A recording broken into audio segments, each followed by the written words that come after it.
Allah wujud qidam baqa mukhalafatul lil hawadisi qiyamuhu binafsihi wahdaniyah qudrah irada ilmu hayat sama basar kalam qadiran muridan aliman hayyan sami'an basiran mutakallima.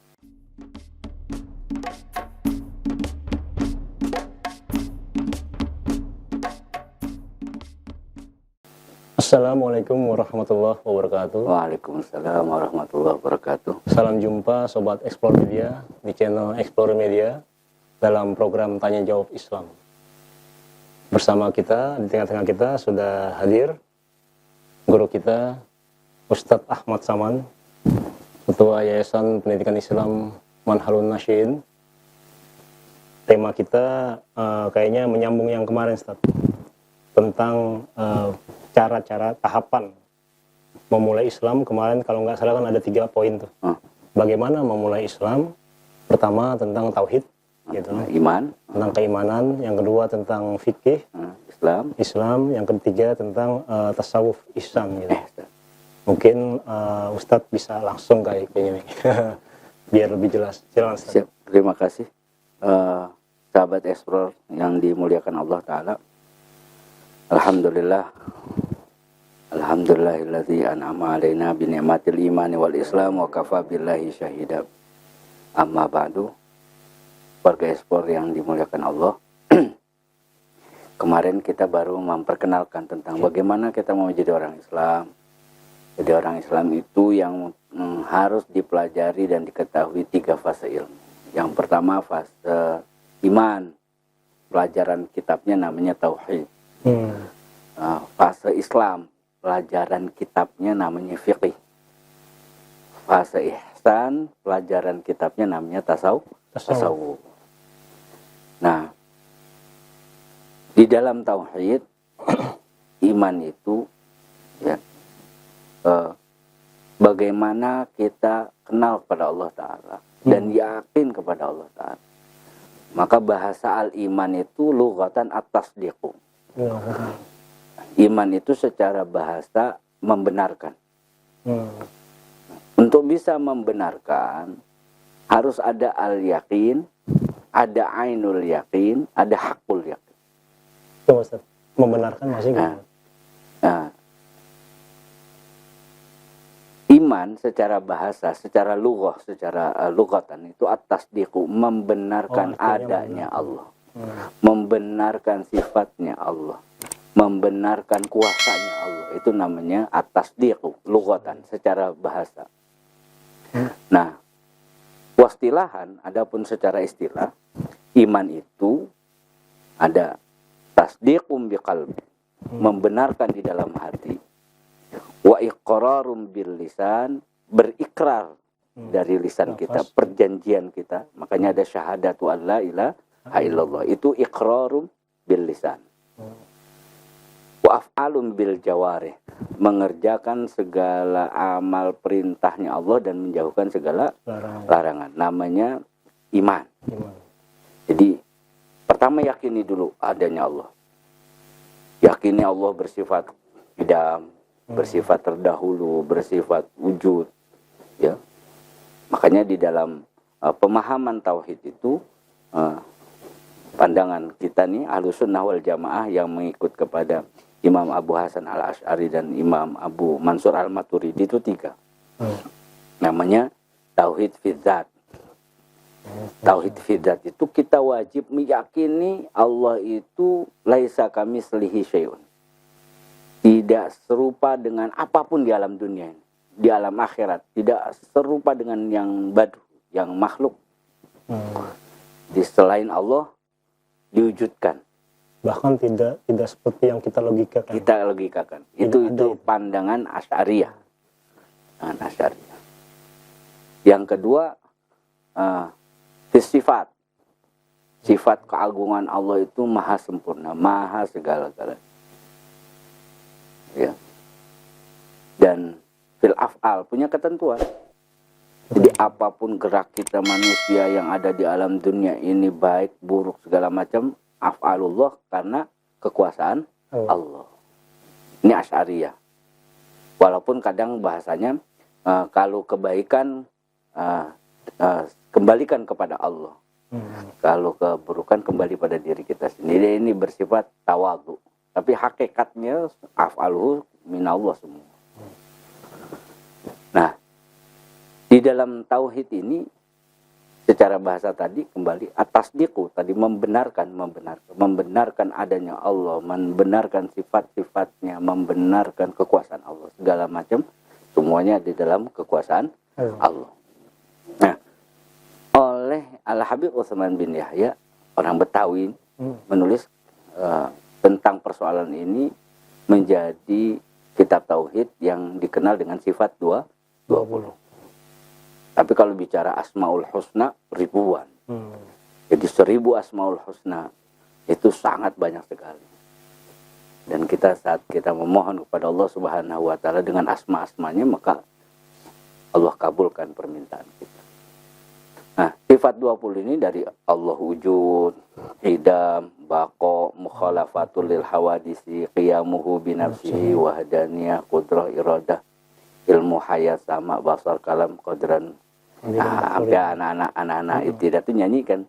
Allah wujud, qidam, baqo, mukhalafatul lil hawadisi, qiyamuhu binafsihi, wahdaniyah, qudrah, iradah, ilmu, hayat, sama, basar, kalam, qadiran, muridan, aliman, hayyan, sami'an, basiran, mutakallima. Ini sifat wajib bagi Allah. Allah harus bersifat wujud.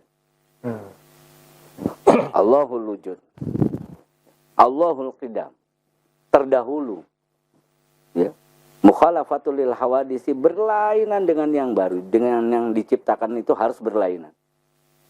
Nanti ada penjabarannya yang agak rumit-rumit lagi. Ini juga terjadi sangat besar bahwa kalimat-kalimat yadullah dimanai oleh Asy'ari kekuasaan. Kenapa? Karena tadi Allah harus harus berlainan dengan yang baru. Allah nggak boleh punya kesamaan. Allah nggak boleh punya tangan.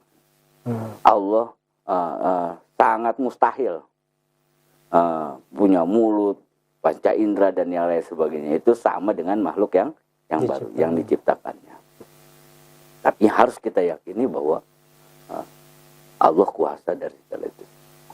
Lalu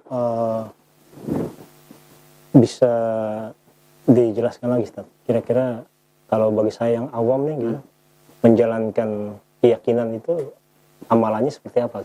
Yang pertama, memulai Islam itu yakini dulu. Makanya ada yakin tadi. Ada yakin. Yakin nggak kita bahwa kita diciptakan? Yakin nggak ada Allah? Supaya apa tujuannya?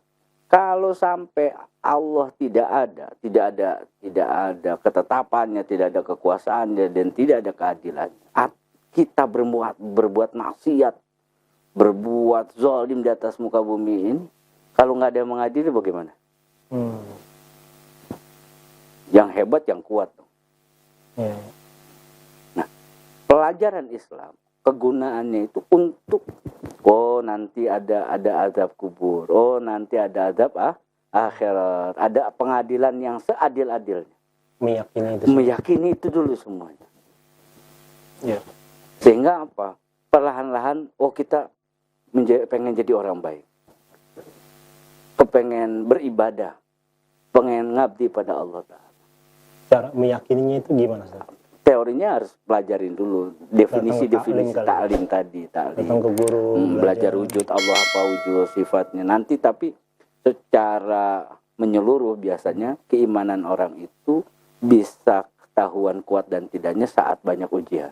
Gitu. Iya, biasanya kan begitu. Jadi bagaimana bisa kita menemukan Allah?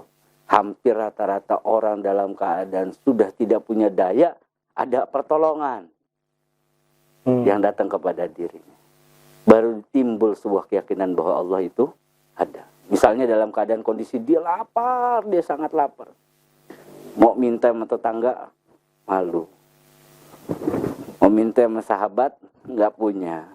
Mau ngutang ke warung, malu. Jadi harus diuji Dia dulu. diem, ya dia diem. Akhirnya datang pertolongan Allah. Nah itulah yang kadang-kadang menimbulkan ma'rifatullah. Dia kenal Allah Subhanahu wa Ta'ala. Jadi proses itu salah satu bentuknya harus ada ujian. Harus ada ujian untuk bisa yakin Allah ada. Dan ujian itu bermacam-macam. Macam-macam. Tidak ada yang tidak ada ujiannya. Tidak ada yang tidak ujian. Kalau kita berprosesnya dengan belajar ke kiai atau ke ustadz Tetap atau semuanya diuji. itu hanya salah satu cara ya. Itu Kita satu belajar tentang Ustaz, saya mau belajar tentang iman gitu kan. Itu kan hanya metode belajar. Itu pelajaran. Makanya di dalam pelajaran agama itu ya yang benar nih ya, ngaji teori ini. Kaji kebenarannya. Ngaji, Kaji, baru uji prakteknya. Nanti akan sejarah-sejarah tentang orang mencari Tuhan, mencari Allah Jalla Jalaluh. Itu banyak di dalam kitab-kitab. Ada yang meninggalkan kerajaannya dari kesenangan, masuk ke dalam goa. Sampai dia bilang, saya tidak bakal mau makan kalau nggak Allah yang kirim. Menjelang beberapa hari, ada saudagar kehujanan. Ada saudagar kehujanan. Sudah kehujanan, mampirlah ke goa itu. Pas masuk ke goa, si saudagar ini kaget. Ada orang duduk nih, ada orang. Akhirnya bagaimana? Ini manusia apa jin? Manusia. Coba deketin. Dipegang. Pak, wah manusia nih, manusia. Dia nggak mau ngomong tuh. Dia nggak mau ngomong. Ah sakit kali, sakit. Coba dipegang, sakit. Nggak ngomong juga. Pak, makan Pak. Nggak mau makan juga. Coba minumin susu ke mulutnya. Kenapa? Mungkin dia sakit. Akhirnya diambil air susu, dicekokin ke mulutnya, baru ketawa siapa? Orang yang sedang bertapa tidak mau makan kecuali benar, wa ma min dabbatin fil ardi illa 'alallahi rizquha. Jadi ternyata memang Allah akan memberikan rezeki kepada siapapun. Itu harus lewat media itu. Makanya ngaji teorinya, kaji, pahami kebenarannya, uji praktek. Jadi ngaji aja nggak kayak seperti ini nggak cukup. Nggak cukup. Harus ikut mengkaji dan siap untuk diuji. Karena mayuridillahu bihi khairan yusibu bihi. Siapa orang yang diinginkan oleh Allah Subhanahu wa Ta'ala untuk dia menjadi orang baik, yusibu bihi, Allah kirim. Itu tauhid yang dasar. Nah, sekarang persoalannya ketika ngajinya itu nggak ada yang mendampingi, gimana tuh? Kayaknya sekarang kan banyak kayak gitu kan? Kacau akhirnya, nggak kenal Tuhan. Nggak kenal ya? Dia hanya ngeliat dari Google atau dari mana gitu, dari buku-buku. Itu nggak bisa tasdik, nggak bisa membenarkan gitu. Nggak bisa diikrar syahadatnya. Kan juga banyak sekarang orang mengucapkan syahadat cuma karena mau nikah. Ini bermasalah. Padahal syahadat ya harus ikrar. Berarti di tingkatan ngaji itu juga perlu ada itu. Ada kajian dan ujian. Mesti clear ya, prosesnya. Harus clear prosesnya. Itu tauhidnya. Nanti kita minggu depan kita apa itu ikrar? Syahadat yang berbeda nanti kita bahas. Oke, siap Ustaz. Kalau gitu sementara kayaknya udah setengah jam gitu. Nggak kerasa ngobrolnya ya. Untuk selanjutnya Sobat Explore, demikian kurang lebihnya kita bincang-bincang ringan tentang tentang tauhid. Nanti kita akan jumpa lagi di episode selanjutnya di program Tanya Jawab Islam. Demikian. Assalamualaikum warahmatullahi wabarakatuh. Waalaikumsalam warahmatullahi wabarakatuh.